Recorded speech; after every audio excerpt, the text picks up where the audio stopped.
솔로몬은 20년에 걸쳐서 성전과 왕궁을 건설을 했습니다. 그리고 그런 솔로몬의 명성이 얼마나 큰지 그 명성 때문에 아프리카 남쪽에 있는 스바의 여왕이 찾아와서 솔로몬이 지은 건축물, 그가 행한 모든 것을 보고 놀랬죠. 그 스바의 여왕이 얼마나 놀랐는지 솔로몬의 명성을 듣고 소문을 듣고 찾아왔는데 그 소문이 솔로몬이 행한 것보다 절반도 안 된다 이렇게 이야기를 하고 있죠. 자신의 눈으로 직접 본 것과 그 소문과 비교해보면 소문이 아주 적게 났다, 크게 고통나는데 적게 났다 이렇게 이야기하고 있습니다. 그러면서 솔로몬의 시대가 어느 정도인지 설명을 하고 있는데 솔로몬 시대는 은을 귀하게 여기지 않았다 이렇게 말씀을 하고 있습니다. 그 정도로 풍요로운 세상이 되었다는 것이죠. 그리고 10장 26절 이후를 보면 이렇게 말씀을 하고 있습니다. 솔로몬이 무엇을 하고 있는가 하면 솔로몬이 마병과 병거를 모았다 이렇게 말씀을 하고 있어요. 솔로몬이 모은 말들은 어디서 가져온 것인가 하면 애굽에서 돈을 주고 산 것입니다. 그렇게 말을 사서 상인들이 가져왔죠. 그리고 그런 말들을 어떻게 했는가 하면 그 말들을 주변에 있는 나라들에게 되팔아버렸습니다. 햇사람의 모든 왕들에게, 아람에 있는 모든 왕들에게 애굽에서 사온 말들을 다 팔았죠. 물론 모든 걸 다 판 건 아니겠지만 애굽에서 비싸게 사왔겠지만 그보다 더 비싸게 말을 팔았을 것입니다. 이렇게 말을 아주 비싸게 팔아서 부를 축적을 했습니다. 그리고 11장 1절에서 무엇이라고 말을 합니까? 솔로몬이 바로의 딸 이외에 이방에 있는 다른 여인들을 많이 사랑을 했다 이렇게 말씀하고 있습니다. 모압과 암몬과 에돔과 시돈과 헷 여인을 사랑했다 이렇게 말씀을 하고 있죠. 그리고 그가 아내를 맞이했는데 얼마나 많은 사람을 아내로 맞이했는가 하면 후궁이 700명이고 첩이 300명이다 이렇게 말씀을 하고 있습니다. 솔로몬의 여자가, 솔로몬의 아내가 1000명이죠. 후궁이라는 것은 이방 나라, 이방 민족의 그런 공주들을 말할 것입니다. 그 이방 나라나 이방 민족과 정략적인 결혼을 한 사람들, 그런 여자들은 후궁이다 이렇게 이야기하고, 첩이라고 하는 여자들은 아마 이런 정략적인 결혼이 아니라 일반 백성들과 결혼을 한 것 같은데, 일반 백성들 중에서 솔로몬과 결혼한 여자가 300명이다 이렇게 말씀하고 있죠. 이렇게 많은 여자를 두었는데, 아내로 두고 있는데 2절에서 무엇이라고 말씀했는가 하면 하나님께서 이방 사람들과는 통혼하지 말아라 이렇게 말씀하셨다고 했습니다. 왜 통혼하지 말라고 말씀하셨습니까? 이방 사람들과 통혼하면 그러면 그 이방 사람들이 마음을 돌려서 이방 신들을 섬기게 할 것이기 때문에 그들과 통혼하지 말아라, 그들과 결혼하지 말라 이렇게 말씀하셨습니다. 하나님께서 무엇이라고 말씀하셨는지 우리가 말씀을 좀 살펴보도록 하겠습니다. 신명기 17장 14절부터 20절까지 말씀 살펴보도록 하죠. 신명기 17장 14절부터 20절까지 말씀입니다. 신명기 17장 14절 말씀부터 20절인데 하나씩 교독하고 마지막 절 교독하도록 하겠습니다. 14절 말씀 먼저 읽겠습니다. 내가 내 하나님 여호와께서 내게 주시는 땅에 이르러 그 땅을 차지하고 거주할 때 만일 우리도 우리 주위의 모든 민족들과 같이 우리 위에 왕을 세워야겠다는 생각이 나거든.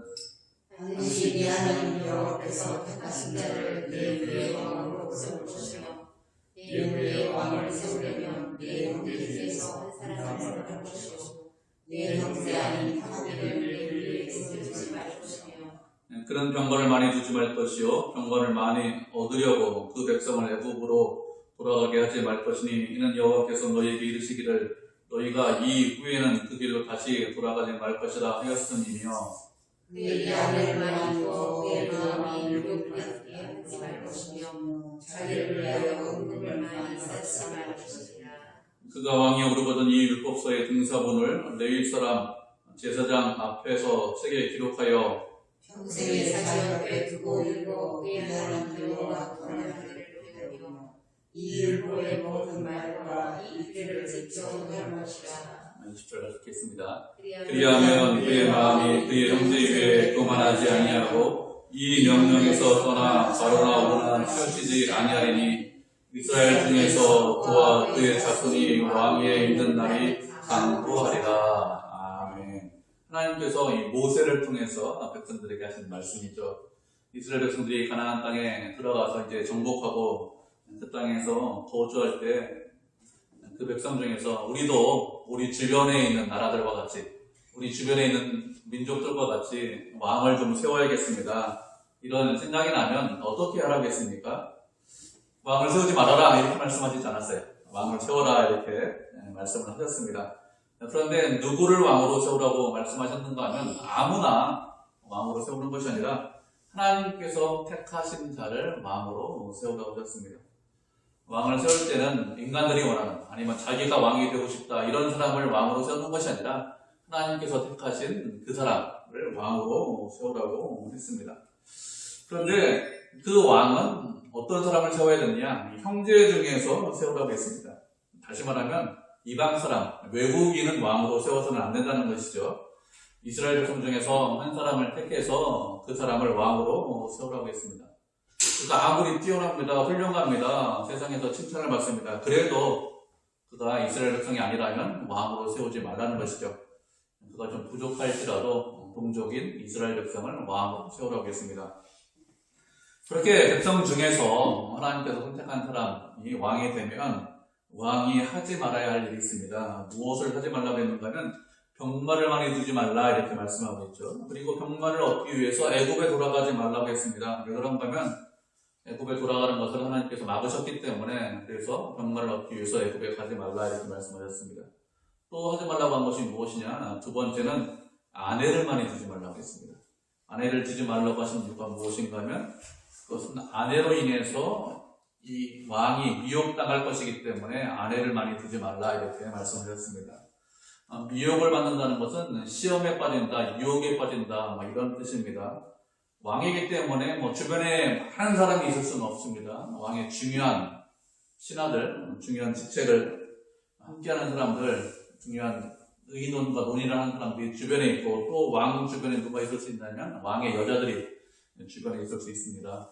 그런데 주변에 여자가 많이 있으면 그러면 그 여자들이 왕을 시험에 빠지고 유혹에 빠지게 하기 때문에 왕이 여자들의 말에 쉽게 넘어갈 수 있기 때문에 아내를 많이 두지 말아라 이렇게 말씀을 하고 있습니다. 그리고 세 번째는 자기를 위해서 은금을 많이 쌓지 말라고 했습니다. 자기를 위해서 은금을 많이 쌓지 말라고 하는 것은 자기를 위해서, 왕이 자신을 위해서 은금을 많이 쌓기 위해서 할 일이 무엇이 있을까요? 백성들을 동원해야 되겠죠. 그래야 자신의 부자가 되는 거 아닙니까? 아니면 솔로몬처럼 나라와 나라끼리 교역을 잘 해야 됩니다. 그렇게 하면 백성들이 생활하는 것이 그렇게 쉽지 않습니다. 왕 한 사람 때문에 백성들이, 많은 백성이 고생을 해야 되기 때문에 그래서 너 자신을 위해서, 왕 자신을 위해서 은금을 많이 쌓아두지 말라 이렇게 말씀을 하고 있는 것이죠. 이것은 왕이 아니라 백성들을 위해서 이런 말씀을 하시는 것입니다. 이런 것들을 하지 말라 이렇게 말씀하셨고 그 반대로 해야 되는 것들도 말씀해 주셨습니다. 무엇인가 하면 하나님의 율법서를 등사해서 책으로 만들어서 왕 옆에 두어라 이렇게 말씀하셨습니다. 하나님의 말씀을 왕 옆에 두어서 항상 하나님 경외하기를 배우라고 했습니다. 하나님을 경외한다는 것은 하나님을 사랑한다 이런 뜻이죠. 그런데 어떻게 하나님을 사랑하라고 했습니까? 항상 하나님을 사랑하라고 했습니다. 왕으로 있는 동안에 항상 계속해서 하나님을 사랑해라 이런 뜻이겠죠. 다른 말로 하면 왕이 된 때부터 죽을 때까지 하나님을 사랑하라 이런 뜻이겠죠. 그 당시는 왕이 죽어야 다음 왕이 세워지기 때문에 왕이 된 이후부터 죽을 때까지 항상 하나님 경외하기를, 하나님을 사랑하기를 배워야 한다고 했습니다. 무엇을 통해서 하나님 경외하기를 배울 수 있을까요? 하나님 경외하기를 배우는 것은 말씀을 통해서 하나님 경외하기를 배우라고 했습니다. 다른 것으로 하나님 경외하기를 배우는 것이 아니라 말씀을 가지고 하나님 경외하기를 배워야 합니다. 하나님께서 이렇게 말씀하셨습니다. 이런 약속을 하셨습니다. 그러니 저는 그 약속을 믿습니다. 그 하나님을 믿고 의지하고 사랑합니다. 이렇게 하면서 하나님을 경외하고 하나님을 사랑하고 그 말씀에 순종하라고 했습니다. 하나님만 경외하는 것이 아니라 뭐라고 했죠? 그 말씀을 지키고 순종해라 이렇게 말씀하고 있습니다. 이렇게 하나님을 사랑하고 하나님을 경외하고 그리고 왕이 율법서에 기록된 말씀대로 지켜서 순종하면 그러면 그 왕은 어떻게 될까요? 그 왕은 형제들을 위해 교만하지 않는다 이렇게 말씀을 하고 있습니다. 왕이 되면 그 왕에게 고대시대는 모든 힘이 집중되어 있습니다. 그렇게 힘과 권력이 어떤 한 사람에게 왕에게 집중되면 누구나 다 그렇게 그 사람은 교만할 수 있습니다. 근데 교만한 사람은 하나님을 경외하지 않고 하나님을 사랑하지 않습니다. 교만한 사람은 자기 자신을 사랑하고 자기 자신의 이름을 높이고 자기 자신의 이름을 내려고 하죠. 자기 자신을 위해서 살려고 합니다. 교만하면 그렇게 하나님이 싫어하시는 그런 행동을 합니다. 하나님께서 그를 세웠어요. 왜 그를 택해서 왕으로 세웠을까요? 그가 훌륭하고 뛰어나기 때문에 왕이 된 것입니까? 그렇지 않죠. 훌륭해서 뛰어나서 왕이 된 것이 아닙니다. 하나님께서 다윗을 왕으로 세웠는데 다윗이 훌륭해서 왕이 되었습니까? 그렇지 않습니다. 다윗은 그냥 목동일 뿐이었습니다. 그 시대에 많은 사람들이 목동으로 생활했어요. 그런 많은 목동들 중에 한 사람이 다윗입니다. 그 목동인데 아버지도 그 다윗을 인정하지 않았습니다. 형들도 그 다윗을 인정하지 않았어요. 그 정도 사람밖에 안 되는 사람입니다. 그런데 하나님께서 그를 선택해서 이스라엘의 왕이 되게 하셨습니다.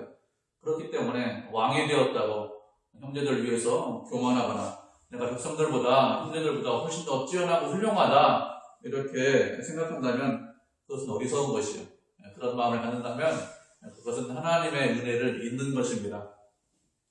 그렇게 교만하고 하나님의 은혜를 잊어버리면 그러면 하나님께서 싫어하십니다. 그런데 말씀대로 하나님을 경외하고 말씀을 지켜 행하면 교만한 사람이 되지 않는다고 했습니다. 그리고 다른 왕으로나 치우치지 않는 그런 왕이 될 것이다 이렇게 말씀하고 있죠. 저런 왕으로나 치우치지 않는다는 것은 하나님 보시기에 합당한 왕이 된다는 것이죠. 그렇게 말씀대로 행하면 하나님께서 기뻐하시는 그런 왕이 될 수 있습니다. 이렇게 하나님께서 왕이 되면 누가 왕이 되면 행할 것과 행하지 말 것을 분명하게 말씀해 주셨습니다. 그런데 솔로몬은 어떻게 했습니까? 솔로몬은 하지 말라고 세 가지를 말씀하셨는데 하지 말라고 한 세 가지를 다 했어요. 솔로몬은 자기 자신을 위해서 은금을 쌓아 두었습니다. 그렇기 때문에 은금을 그렇게 많이 쌓아 두었기 때문에 이스라엘 백성들이 아주 편안하게 살았을까요? 그렇지 않습니다. 멋있고 화려한 건축물들을 만들기 위해서 백성들에게 많은 노력을 시켰습니다. 성전과 왕궁을 짓는 것 말고도 솔로몬이 원하는 여러 가지 일들을 했기 때문에 백성들이 아주 힘들어했죠. 그래서 솔로몬이 죽고 그 아들 르호보암이 이스라엘의 왕이 되었을 때 백성들이 그 왕에게 무엇을 요청합니까? 우리에게 노역이 너무 심하니 노역을 좀 가볍게 해주십시오. 좀 일하는 것을 좀 경감시켜 주십시오. 이렇게 요청합니다. 솔로몬 시대는 아주 풍요로운 시대였습니다. 그래도 백성들은 고된 노동 때문에 힘들어하고 어려워했습니다. 그리고 병마를 얻으려고 애굽에 돌아가지 말아라 이렇게 말씀을 했습니다. 그런데 솔로몬은 어떻게 하죠? 병마를 얻기 위해서 애굽에 가서 말을 사왔습니다. 그냥 말을 사왔다 이것으로 끝나면 좋은데 그렇게 하지 않았어요.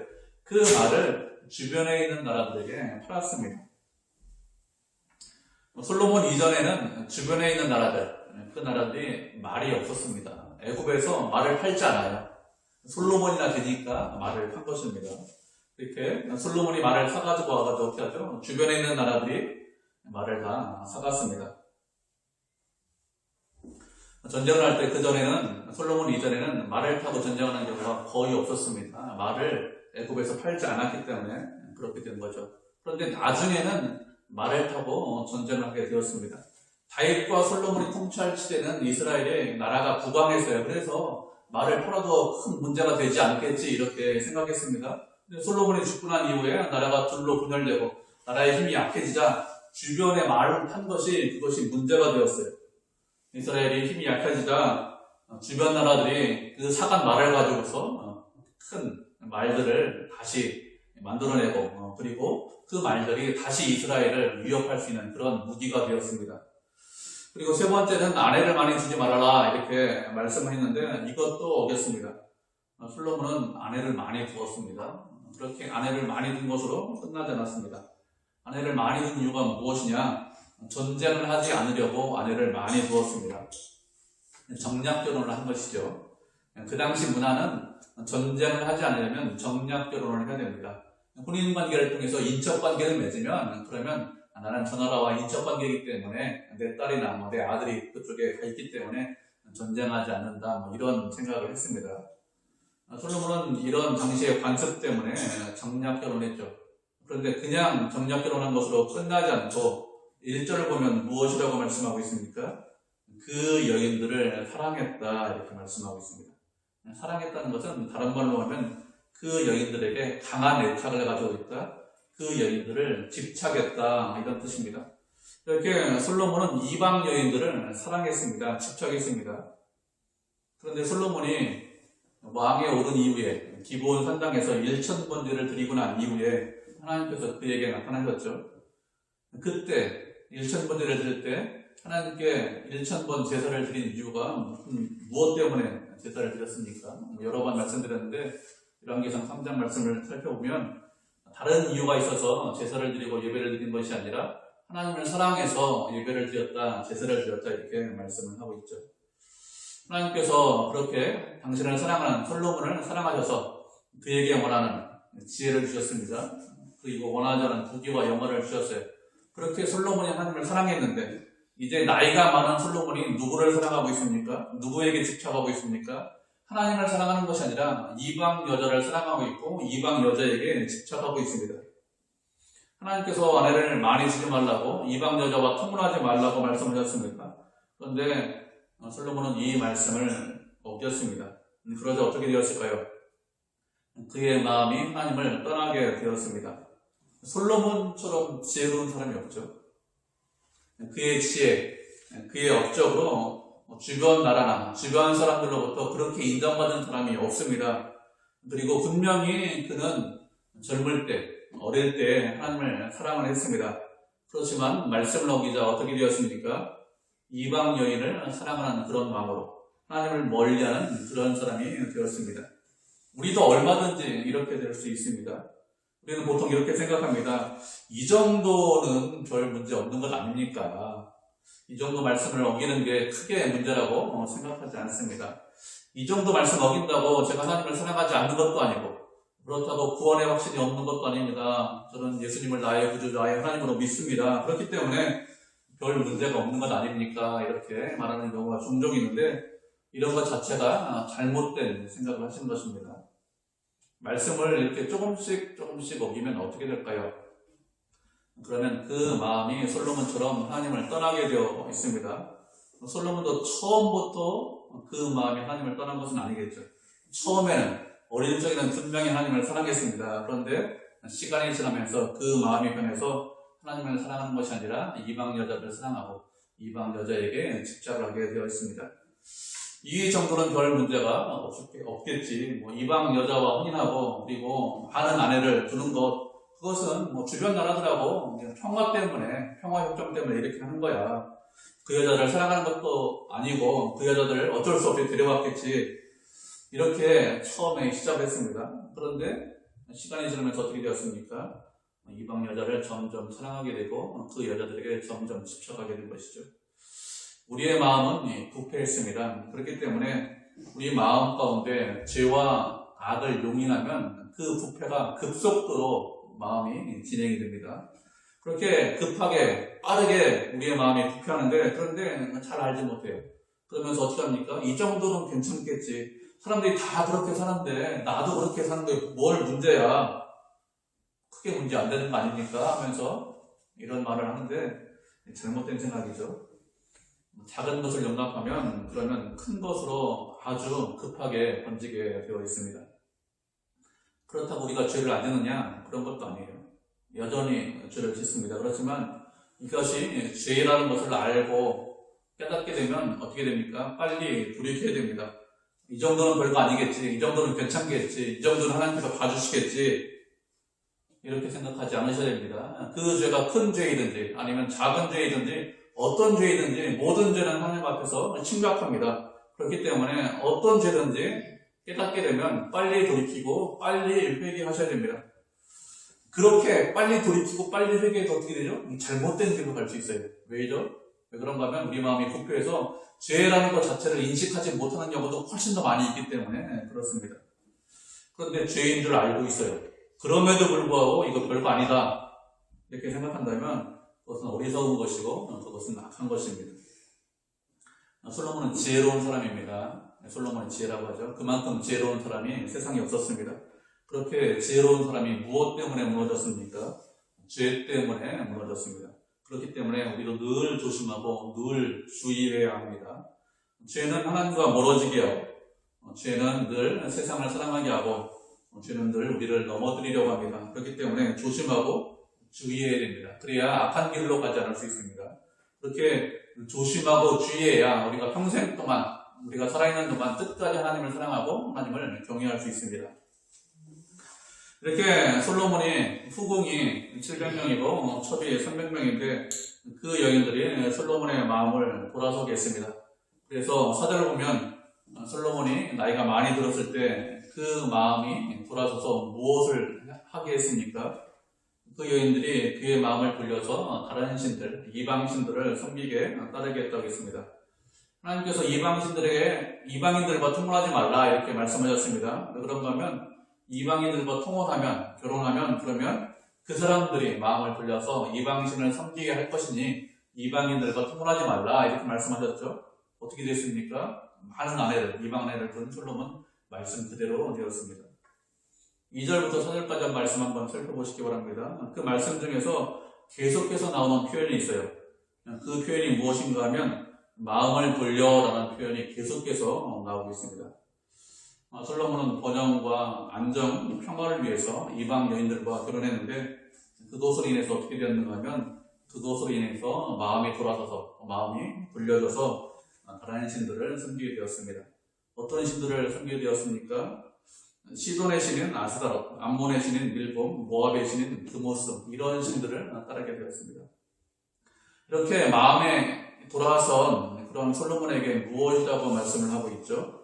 4절을 보면 왕의 마음이 아버지 다윗의 마음과 같지 않다고 했습니다. 그리고 6절에서는 그의 아버지 다윗이 여호와를 온전히 따른 것 같이 그렇게 솔로몬이 따르지 않았다 이렇게 말씀하고 있습니다.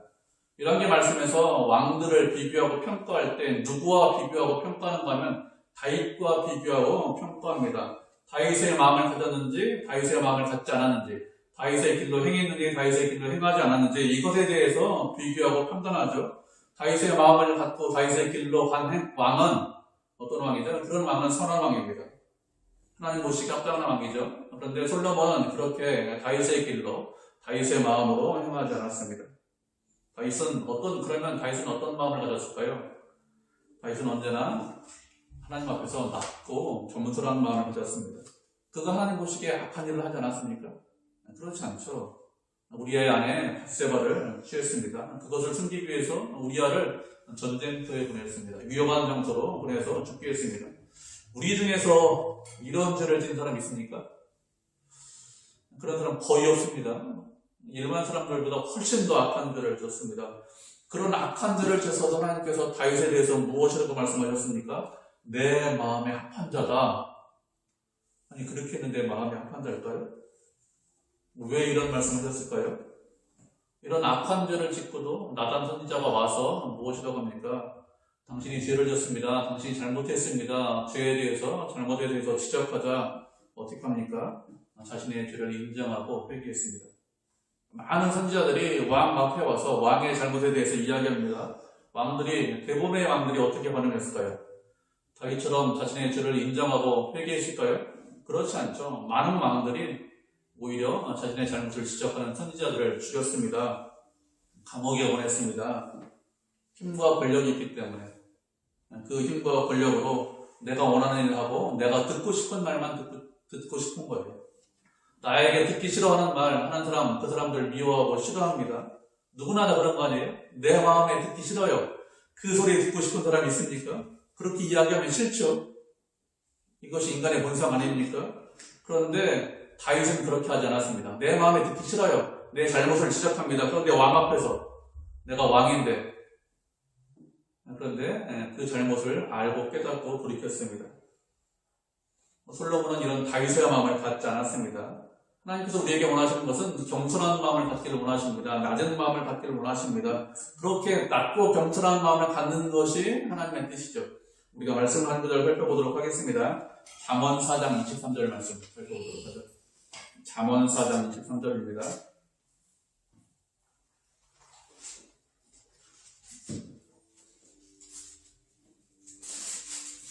잘 아는 말씀이에요.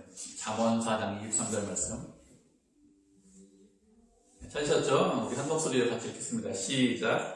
모든 지킬 만한 것 중에 더욱 내 마음을 지키라. 생명의 근원이 이에서 남이니라. 아멘. 우리가 지키고 보호하고 싶은 것들이 꽤 많이 있잖아요. 그죠? 우리 건강도 좀, 나이 먹었으니까 건강도 좀 지키고 싶고, 그리고 우리의 자녀들도 좀 잘 지키고 보호하고 싶고, 자기 이름도 좀 잘 지키고 보호하고 싶습니다. 우리가 지키고 보호하고 싶은 것들이 많이 있습니다. 그런데 가장 지키고 가장 소중하게 여겨야 될 것, 그것이 무엇이냐? 마음을 지켜라, 이렇게 말씀을 하고 있습니다. 왜 마음을 가장 소중하게 생각하고 지키라고 하셨을까요? 그것은 생명의 근원이 이 마음에서 나기 때문에 그렇습니다. 마음을 지키느냐 지키지 못하느냐, 이것에 따라 그 사람이 살기도 하고 그 사람이 죽기도 한다, 이렇게 말씀하셨습니다. 그런가 하면 생명의 근원이 마음에 있기 때문에 그렇습니다. 그러면 어떻게 우리가 우리의 마음을 지킬 수 있을까요? 내가 내 마음을 지키면 지키지 못합니다. 사람들이 하는 말 중에서 이런 말 많이 하잖아요. 우리 주변에 있는 사람들이. 나도 내 마음을 잘 몰라, 이런 말 많이 하지 않습니까? 내가 왜 이런 일을 하는지, 내가 왜 이런 말을 하는지 나도 내 마음을 잘 모르겠어, 이렇게 합니다. 왜 내 마음을 잘 모른다고 이야기할까요? 왜 그런가 하면 내가 내 마음을 지키려고 하기 때문에 그렇습니다. 그래서 내가 내 마음을 알지 못한다고, 알 수 없다고 이렇게 이야기하는 것이죠.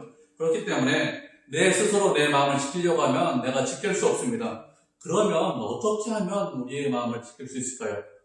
우리의 마음을 고정시키면 우리가 우리의 마음을 지킬 수 있습니다. 어떻게 고정시킬 수 있습니까? 그것은 예수님에게 마음을 고정시키면 됩니다. 내가 내 마음을 지킬 수 없습니다. 하나님 제 마음을 지켜주십시오. 하나님께서 함께 해주십시오.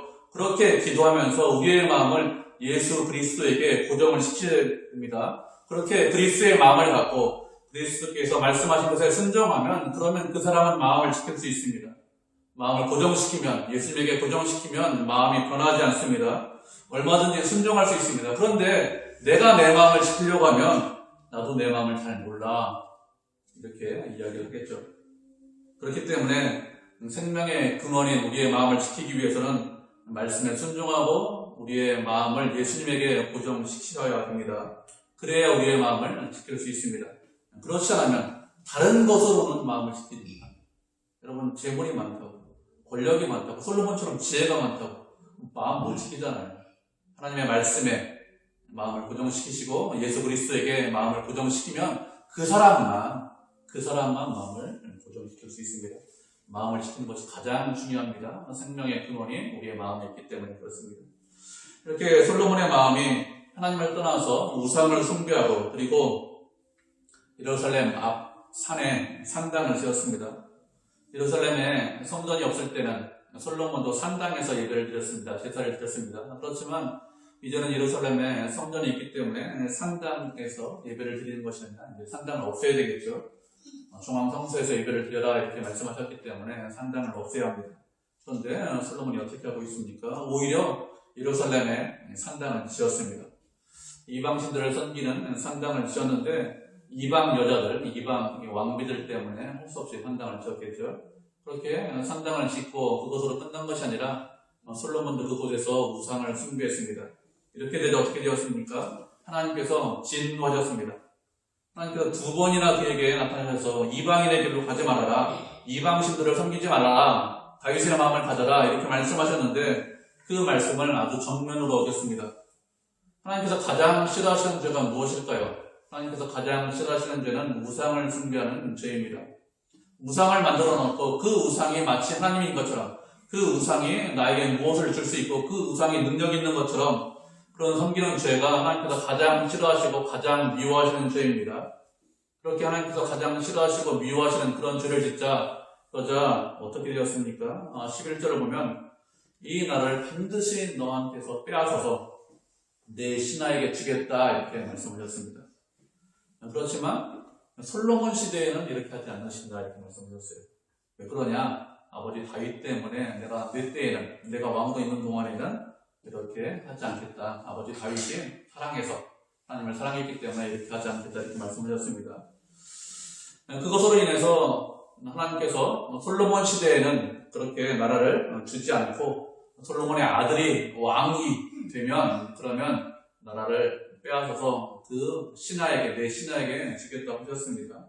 그런데 빼앗는데 다 빼앗는 건 아니고 한 집 하나 또 남겨주시겠다 이렇게 말씀하셨어요. 하나님께서 심판을 이야기하십니다. 솔로몬이 우상을 숭배하자 심판을 이야기하십니다. 심판을 이야기하시면 이렇게 심판을 말씀하셔야 될 것 같아요. 솔로몬 내가 잘못했으니까 내가 또 잘못한 내 때 심판을 하겠다 이렇게 말씀하셔야 될 것 같지 않습니까? 그리고 아들 때 심판하는데 모든 지파를 다 빼앗아서 내 신하에게 주겠다 이렇게 말씀하셔야 될 것 같은데 그렇게 말씀하지 않죠. 한 지파 남겨주시겠다. 유다 지파 한 지파 남겨주셔서 그래서 다윗의 자손들이 계속해서 왕이 될 수 있게 하겠다 이렇게 말씀하십니다. 왜 하나님께서 이렇게 말씀하실까요? 우상을 숭배하는 줄을 보겠습니다. 그럼 어떻게 됩니까? 다윗의 집안을 완전히 멸절시켜야 될 것 같아요. 다윗의 집안이 완전히 심판을 받아야 될 것 같습니다. 그런데 다 심판하겠다 이렇게 말씀하지 않는 이유가 무엇인가면 하나님께서 이스라엘 백성들에게 은혜를 베풀기 위해서 이렇게 하시는 것입니다. 만약에 솔로몬이 행한 대로 심판을 하시면 그러면 어떻게 될까요? 당장에 말씀드린 대로 당장에 심판을 받아야 됩니다. 인간의 행위대로 우리가 산 대로 심판을 하시면 우리 당장에 어떻게 됩니까? 당장에 심판받아야 됩니다. 어느 누구도 이 땅에서 살아있을 수 없겠죠. 하나님께서 은혜를 베푸시는 것이 무엇이냐? 심판을 늦추시는 것이죠. 심판을 행하시는데 우리가 행한 그대로 심판하시지 않습니다. 왜 그런가 하면 하나님께서 백성들을 여전히 사랑하시기 때문에 그렇습니다. 하나님께서 무엇이라고 약속하셨습니까? 이스라엘 백성들을 영원히 사랑하시겠다 이렇게 약속하셨습니다. 그 약속 때문에 그렇게 말씀하셨기 때문에 죄에 대해서 심판하시지만 그렇지만 조금은 남겨주신다 이렇게 말씀을 하고 있는 것이죠. 하나님 우리를 사랑하십니다. 끝까지 영원히 우리를 사랑하십니다. 그렇지만 죄와 악에 대해서는 그냥 넘어가시느냐? 그냥 넘어가시지 않습니다. 죄와 악에 대해서 분명히 용서해 주십니다. 그렇지만 우리가 영원히 회개하지 않고 영원히 돌이키지 않는다면 그것을 하나님도 영원히 모른 채 하신다. 영원히 심판하지 않는다. 이렇게 생각하시면 잘못 생각하신 것입니다. 반드시 심판하시겠다. 이렇게 말씀하셨습니다. 그렇기 때문에 악한 일은 하지 않으셔야겠죠. 죄와 악을 멀리하고 죄와 악을 깨달았으면 돌이키고 회개해야 됩니다. 돌이키고 회개하면 아까 말씀드렸듯이 다윗의 마음을 갖는 거죠. 그러면 그 사람은 용서받습니다. 우리가 특별히 행하지 않을 죄가 무엇이냐? 하나님 이외에 다른 것을 의지하거나 다른 것을 사랑하지 않아야 되겠죠. 그것이 우상숭배 아닙니까? 그렇게 하나님 이외에 다른 것을 찾으면 그것은 멸망의 길로 가는 것입니다. 우리는 그렇게 우상을 찾는 것이 아니라 하나님만 찾아야 되겠죠. 하나님을 찾고 예수 그리스도 안에 있으면 하나님께서 우리에게 참 기쁨을 주시고 참 소망을 주십니다. 그렇게 주님을 찾는 사람에게 참 평안이 있습니다. 하나님께서는 말씀대로 약속대로 그렇게 주님을 찾는 자들에게 참 소망을 주시고 늘 평안과 늘 기쁨을 주십니다. 우리는 우리를 사랑하시는 그리고 우리를 끝까지 위하시는 우리를 끝까지 책임지시는 하나님을 늘 믿고 의지하고 사랑을 해야 되겠죠. 그렇게 하나님을 사랑해서 하나님의 은혜와 사랑 가운데 거하고 주님의 보호하심을 받고 주님 안에서 평안과 기쁨과 즐거움을 누리는 그런 믿음의 성도, 은혜의 성도가 되시기를 주님의 이름으로 축복을 드립니다.